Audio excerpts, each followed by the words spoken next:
1872 में रियासत बहावलपुर के नवाब सादिक मोहम्मद खान चहारम ने अतालवी तर्ज पर एक महल तामीर करवा दिया और उसका नाम नूर महल रखा, शायद उस नूर के नाम पर जिसकी रोशनी नवाब की जिंदगी का मरकज थी। कहा जाता है कि इस महल को एक मलका के लिए बसाया गया था। हर दीवार, हर कमरा, हर फानूस इसी मलका की शान के लिए बनाया गया। लेकिन महल की बालकोनी से जब मलका आलिया ने करीब ही वाक़े कब्रिस्तान को देखा तो उसकी रूह पर एक ऐसी उदासी छा गई जिसके बाद उसने यहाँ जिंदगी बसर करने से इनकार कर दिया। अब सवाल ये पैदा होता है कि क्या मोहब्बत की ये अजीम निशानी महज एक रात की कहानी बनकर रह गई? 44,600 मुरब्बा फुट पर फैले इस महल की 3 मंजिलें हैं।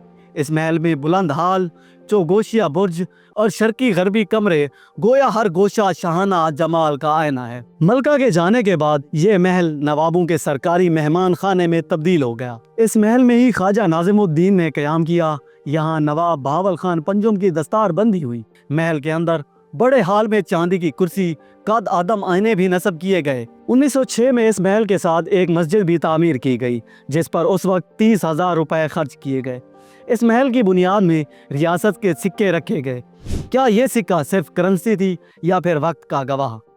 आज नूर महल की दीवारों पर रियासती असला, अब्बासी नवाबों की तस्वीर और कैद आज़म मोहम्मद अली जिन्ना के ज़ेर इस्तेमाल अशिया समेत यादगार लम्हात महफूज हैं। बाद अज़ां 1997 में ये महल पाकिस्तान आर्मी के हवाले कर दिया गया। अब ये महल सियाहों के लिए रोज़ाना सुबह से शाम तक खुला रहता है। लेकिन जब सियाह इस महल की दीवारों को छूते हैं तो क्या वो इस अधूरी मोहब्बत को महसूस करते हैं जो कभी इन सतूनों के नीचे दबी रह गई थी? नाजरीन, क्या आपने कभी किसी ऐसी जगह कदम रखा है जहां खामोशी भी सवाल करती हो?